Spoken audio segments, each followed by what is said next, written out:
Hey Ramblers, this is the third of three videos on iPad basics, and this deals with kind of basic care and utility of the iPad, troubleshooting in case something goes wrong with the iPad or an app, and finally backing up the iPad to save all your information. All right, let's turn the iPad on, and the first thing we should talk about is the battery life. Now, if you look in the upper right-hand corner, you will see either a percentage and the battery or just the battery to show you how much charge is remaining in your iPad. Now you should make sure that your iPad is charged every night. While there are outlets in the classroom, it is an inconvenience for teachers and your other classmates if everyone wants to use the outlet at once. Or maybe your teacher won't allow you to or won't allow you to move seats. So it's a good idea just to be prepared and always be charged. We talked about making sure that your brightness is kind of turned down so that you aren't using too much battery during the day. And you got to be careful during your free time not to be using apps that take up a lot of charge. Okay, let's go back to the home screen and talk about troubleshooting. What do you do when something goes wrong? Well, the first thing that could go wrong would be something with an app. So imagine that you're in Google and for some reason it's just not working, that you can't get the keypad to come up or something. Well, you would double click the home button and using your finger swipe the Google app so that it's closed. Now try going back into the app, and this time because you've closed the app and reopened it, it should work. iOS tends to work that way, whether it be the computer or the iPhone or the iPad, that when you close an app and come back in, it kind of resets it.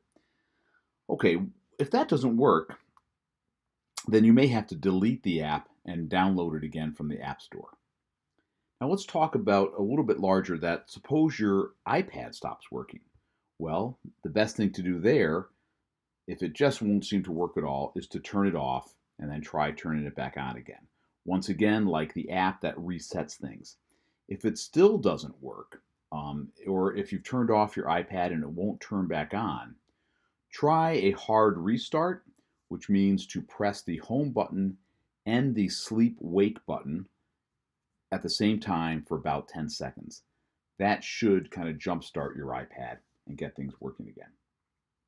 If not, Ramblers, if you're still having trouble, you can obviously go to the Apple Store, or if it's during the school day, I would check in with the technology department and they may be able to help you there.